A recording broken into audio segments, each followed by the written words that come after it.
Hello, Assalamu alaikum. My name is Muhammad Fizan. My topic is routines and procedures of classroom. First of all, you have to know what routines and procedures are. Routine is a course of action to be followed regularly. For example, you goes to school daily. So routine basically actions होते हैं जो हम daily एक fix time पे perform करते हैं। जैसे आप रोज़ाना स्कूल जाते हैं या सुबह उठ के एक्सरसाइज करते हैं या कोई भी एक काम जो आप एक फ़िक्स टाइम पे डेली परफॉर्म करें वो आपकी रूटीन है। Second one is procedure. Procedure is particular method for performing a task. Example है how you goes to school.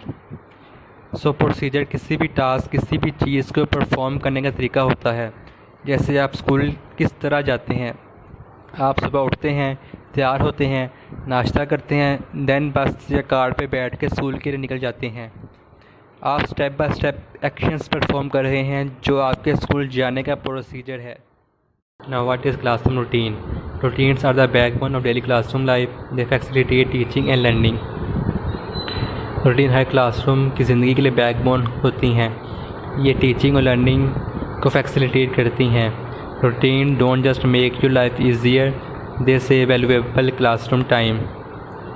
अब जब टीचर को पता हो कि उसने क्या पढ़ाना है, कैसे पढ़ाना है और कौन से रिसोर्सेज यूटिलाइज़ करने हैं, ना सिर्फ टीचर के लिए पढ़ाना आसान हो जाता है बल्कि उसका बहुत सा टाइम भी बच जाता है।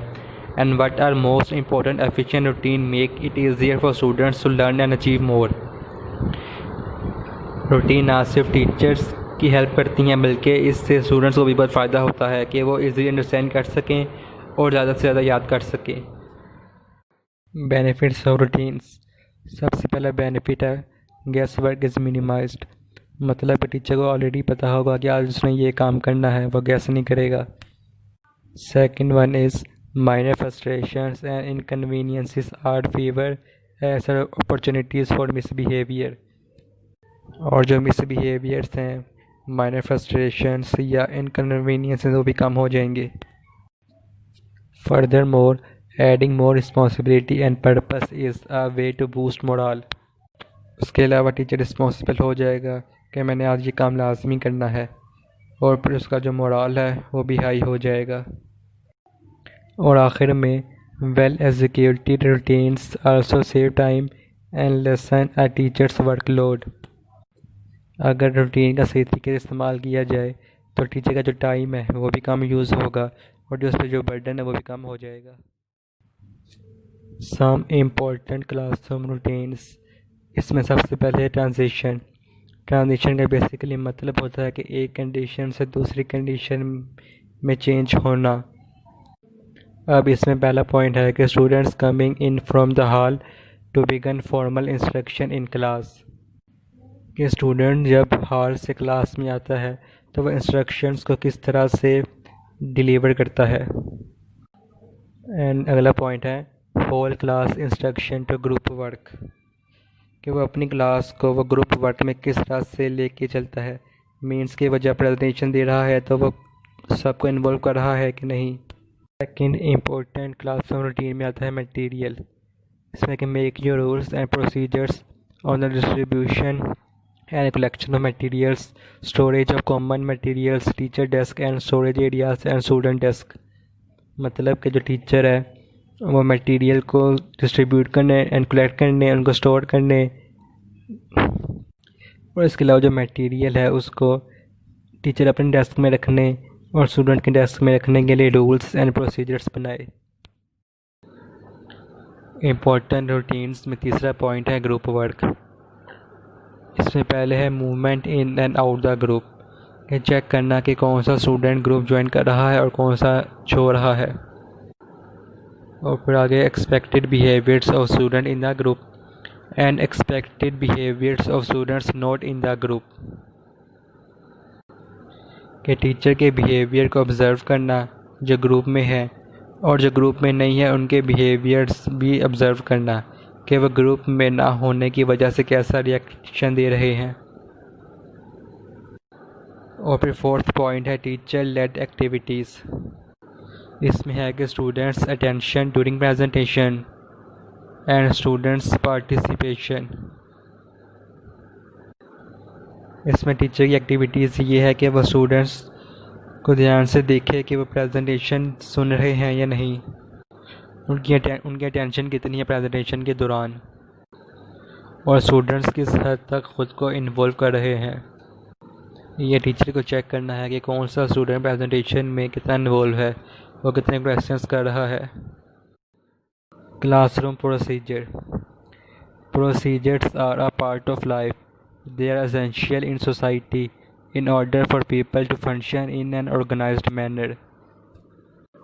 जो प्रोसीजर्स हैं वो ज़िंदगी का हिस्सा हैं। अगर आपने सोसाइटी को ऑर्गेनाइज्ड वे में लेकर चलना है तो उसके लिए प्रोसीजर ज़रूरी हैं। अगर आप एक प्रोसीजर से क्लासरूम में काम करेंगे तो काम ऑर्गेनाइज्ड वे में होगा। A procedure explains you how you want something done, and it is your job as a teacher to clearly explain it. और ये प्रोसीजर्स एक्सप्लेन करते हैं कि आपने अपने काम को किस तरह से लेके चलना है, और एज अ टीचर ये आपकी ड्यूटी है कि आप उसको क्लियरली एक्सप्लेन करें और एक प्रोसीजर के थ्रू क्लास में काम करें। Procedures are necessary for several reasons. First, they are needed to effectively function in your classroom. Procedures बहुत सी रीज़न्स की वजह से ज़रूरी है। सबसे पहले तो ये क्लासरूम में इफ़ेक्टिव फंक्शन प्रोवाइड करता है, मतलब कि अगर आप प्रोसीजर से चलेंगे तो वो क्लासरूम के लिए बहुत इफ़ेक्टिव होगा। Second, they reduce classroom interruptions and discipline problems because they tell students how things will work. और जो क्लास में डिसिप्लिन प्रॉब्लम्स होती हैं या जो स्टूडेंट्स बार बार बीच में इंटरप्ट करते हैं जिसकी वजह से लेक्चर डिलीवर करने में मुश्किलात पेश आती हैं, तो अगर आप प्रोसीजर से चलेंगे तो ये सारी प्रॉब्लम्स रिड्यूस हो जाएंगी। अगर टीचर प्रोसीजर से लेक्चर को सीक्वेंस में लेके चलेगा और हर एक पॉइंट को फुली एक्सप्लेन करेगा तो क्लास का माहौल ख़राब नहीं होगा, बिकॉज वो बच्चों को सीक्वेंस में बता देगा कि how things will work. Why classroom procedures are important. Classroom procedures important क्यों है? तो classroom procedures help students know what to do when the bell rings, when their pencil break, when they finish their work early, or when they need to use the restroom. मतलब classroom procedures बच्चे की help करते हैं कि उनको बताते हैं कि जब बेल रिंग करे तो बच्चे को क्या करना है, जब उसकी पेंसिल टूट जाए या वो काम टाइम से पहले ख़त्म कर ले तो उसको क्या करना है, और when they need to use the restroom, और उसको रेस्टरूम का भी यूज़ करना है। A smooth running classroom is the result of a teacher's ability to effectively teach procedures for just about everything in their classroom. यह teacher की ability पे depend करता है वो किस प्रोसीजर से क्लास को साथ लेके चलता है ताकि वो अपने क्लासरूम का निज़ाम कंट्रोल में रख सके। अब इधर कुछ इम्पोर्टेंट क्लासरूम प्रोसीजर्स हैं जो कि स्टूडेंट्स के लिए हैं। सबसे पहले, please enter the room walking straight to your desk. जैसे ही आप रूम के अंदर एंटर हों तो सीधा अपने डेस्क के पास जाएं। When you reach your desk, immediately get out your supplies, pencil और पेन, पेपर, नोटबुक्स। जैसे ही आप अपने डेस्क पर पहुँचें तो उसी वक्त अपने बैग से पेंसिल या पेन, पेपर, नोटबुक्स निकाल लें। अब नंबर 3 पे है, immediately begin working on your bell work assignments for the day. अब आप जैसे ही अपने बैग से ज़रूरत का सामान निकालें तो आप बेल वर्क पे काम शुरू कर दें। अब बेल वर्क क्या होता है? बेल वर्क बेसिकली एक्टिविटी है जो कि स्टूडेंट्स क्लास में के साथ ही परफॉर्म करता है। Every day you have bell work to complete. हर दिन आपके पास एक बेल वर्क होता है कंप्लीट करने के लिए।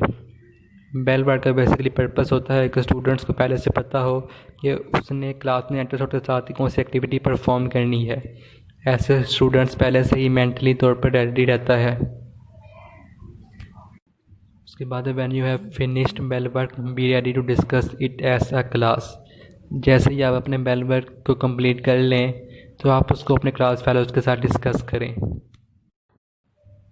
रेज योर हैंड और ask me quietly, do not disturb the entire class. जब आपने कहीं बाहर जाना हो तो हाथों को उठाएं या मेड से आस्ते आस्ते पूछें ताकि क्लास डिस्टर्ब ना हो। उसके बाद bring more than 1 pencil to class each day. हर रोज़ एक से ज़्यादा पेंसिल अपने साथ लाएं ताकि अगर एक गुम हो जाए या ख़राब हो जाए तो आप दूसरे का इस्तेमाल कर सकें।